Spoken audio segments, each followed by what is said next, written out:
جس کی شانیں ہی اتنی ہیں کہ وہ ان تو ادو نعمت اللہ ہے لا تحصوها، اس کی شانیں تو بہت دور، اس کی کسی ایک شان کو بھی اظہار کرنا چاہیں تو ہم اس کا شمار نہیں کر سکتے۔ تو ہم سے تو محبوب کی توصیف و ثنا ہی نہیں ہو سکتی، مکمل نہیں ہو سکتی۔ زندگیاں ختم ہوئی اور قلم ٹوٹ گئے، تیری توصیف کا تو ایک باب بھی پورا نہ ہوا۔ زندگی ختم ہو جاتی ہے، آقا کی تعریف ختم نہیں ہوتی۔ تو دوستانے ذی وقار دوسروں کے زبانوں پہ کان دھرنے کی بجائے آپ اپنے کام میں لگے رہیں، مصطفیٰ کی ذات پہ درود و سلام پڑھیں۔ میرے آقا نے فرمایا ہے جس نے دن میں 1000 بار درود پاک پڑھا، مرنے سے پہلے جنت میں اپنا مقام دیکھ کر جائے۔ آپ درود پاک پڑھا کریں۔ میں نے کل رات کو بھی بچوں سے کہا، اور جو حاضر تھے انہیں کہا کہ میرے بچوں نے، اسکول کے بچوں نے، جو چند بچے ہیں، 100-150 بچہ بنتا ہے، جو پچھلے 5-6-7 سالوں میں انہوں نے 66,41,47,700 بار درود پاک پڑھا ہے۔ 66,41,47,700 بار درود پاک پڑھا ہے۔ تو بس درود پاک پڑھتے رہے۔ اور میرے آقا نے فرمایا ہے، پتھر آپ کو سلام، ایک جگہ گزرے آقا تو پتھر سلام کر رہا تھا، صحابی ساتھ تھے، تو ادھر ادھر دیکھنے لگے کہ کوئی انسان ہے جو آقا کو سلام کر رہا ہے۔ میرے آقا نے فرمایا کہ حیران نہ ہو، کوئی یہاں انسان نہیں، وہ پتھر ہے جو مجھے سلام کر رہا ہے، وہ پتھر ہے۔ اور میرے آقا نے یہ ہمارے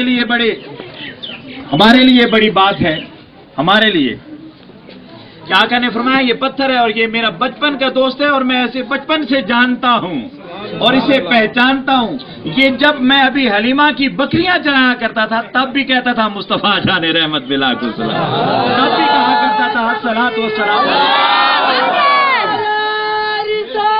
اب بھی یہ کہا کرتا تھا السلام علیکہ ایھا النبی، تب بھی یہ کہا کرتا تھا الصلاۃ والسلام علیکہ یا رسول اللہ۔ دوستو یہ ہمارے لیے یہ بات ہے حوصلے کی کہ آقا تو اس پتھر کو بھی پہچانتے ہیں جو آقا پر بچپن میں درود پڑھا کرتا تھا۔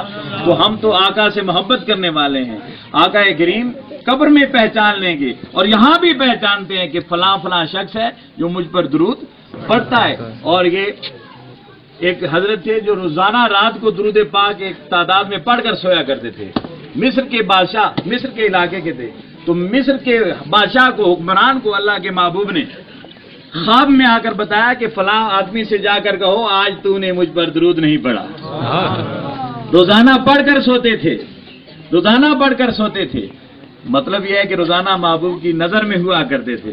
جب آج رات نہیں پڑھا تو آ کر گلا دیا ہے کہ اس سے کہہ دو میرے امتی تو نے آج مجھ پر درود نہیں پڑھا۔ تو اپنی زندگیوں کو ایسا بنائیں درود پاک پڑھتے ہوئے، جس طرح مہر علی شاہ نے عصر کی سنتیں چھوڑی تھی تو خواب میں آقا آ گئے، کہا مہر علی تو بھی میری سنتیں نہیں پڑھتا، تو بھی نہیں پڑھتا، لوگ ہم نہیں پڑھتے، ہم فرض بھی نہیں پڑھتے۔ کبھی آقا نے آ کر کہا ہے کیوں نہیں پڑھا؟ کبھی آقا نے آ کر فرض چھوڑ دیتے ہیں، نماز چھوڑ دیتے ہیں، روزے چھوڑ دیتے ہیں، کبھی کیونکہ آقا سے وہ تعلق نہیں، اس لیے آ کر کبھی کہا نہیں کیوں نہیں پڑھا۔ جب تعلق جڑ جاتا ہے تو آقا آتے ہیں، میرے علی تو نے عصر کی سنتیں چھوڑ دی ہیں، کیوں چھوڑی ہیں؟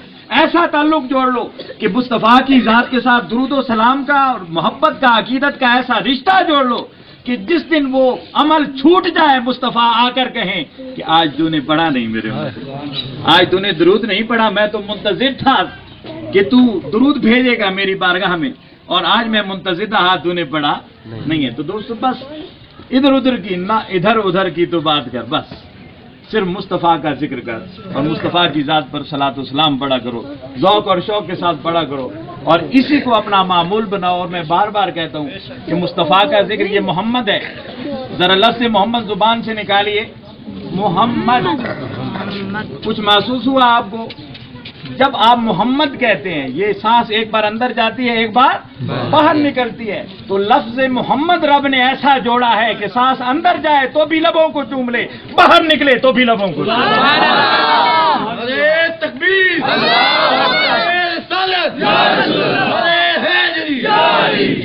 اندر جاتا ہے، چوم لیتے ہیں، ہونٹ خود چوم لیتے ہیں، بنایا ہی ایسا ہے، بنایا ہی کہ یہ ادا ہونے سے پہلے بھی چوم لیا جاتا ہے، ادا ہونے کے بعد بھی چوم لیا جاتا ہے۔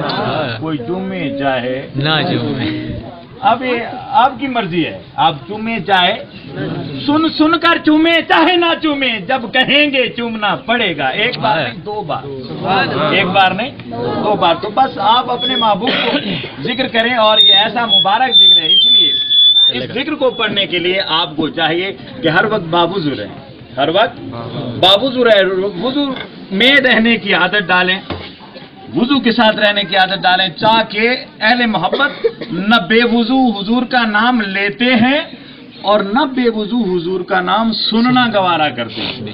یہ بات بڑھ جائے گی، میں اسے یہیں ختم کر رہا ہوں۔ یہ جملہ جو میں کہہ رہا ہوں کہ نہ وہ بے وضو نام لیتے ہیں